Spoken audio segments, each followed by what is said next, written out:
Here we go. Tool number 2, role play. I'm convinced that that's one of the most important things that teaches small children about rules, consequences, agreements, everything. All of these things you can use by developing role play, because little children, it's hard for them to see an activity or a behavior if they've not seen it before. It's just amazing how many times parents have said something and the child says, "What does that mean?" Yeah, and it goes back to, we assume that they should know, or we told them one time. So I really like the role play, and I would have to think that role play's got to work in a preschool environment, because you're working with the smallest of children, and you're teaching them about activities and what's okay and boundaries. Any suggestions? Well, we find this in the younger ones, that teachers will role play, picking up toys, or when they're getting ready to eat, how to sit down, how to hold your cup. And then once they get into the preschool, the 3-year-olds, 4-year-olds, then teachers, again, will just assume that the child will have already known this. And when teachers are role-playing, either sitting down having lunch, picking up toys, it's time to clean up, actually go over there and show them where it needs to be, help them.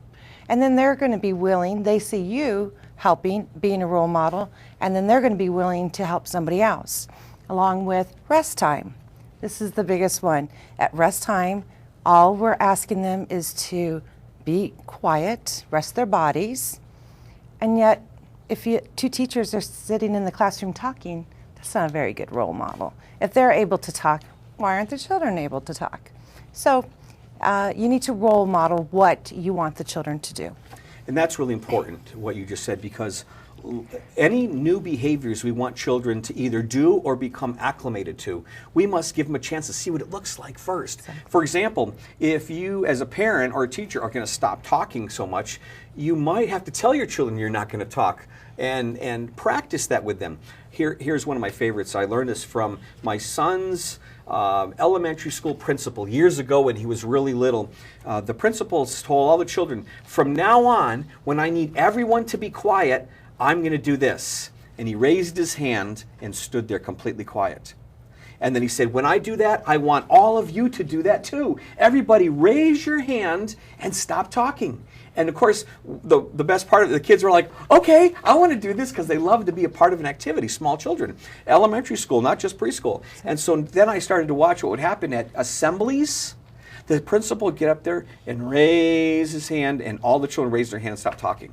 And I thought, that's awesome. What a great example. So if you are going to do something different, let's say that you're always yelling too much, and from now on you're going to use the one word and say like toys or backpack or shoes.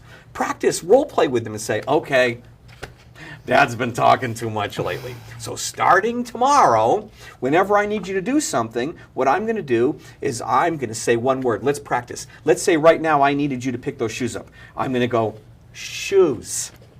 And so that, in essence, is role play. I think, and finally, the other thing that's important about role play is you don't have to do it if you can see it. Role play can also be something they can monitor, like on television, on a movie.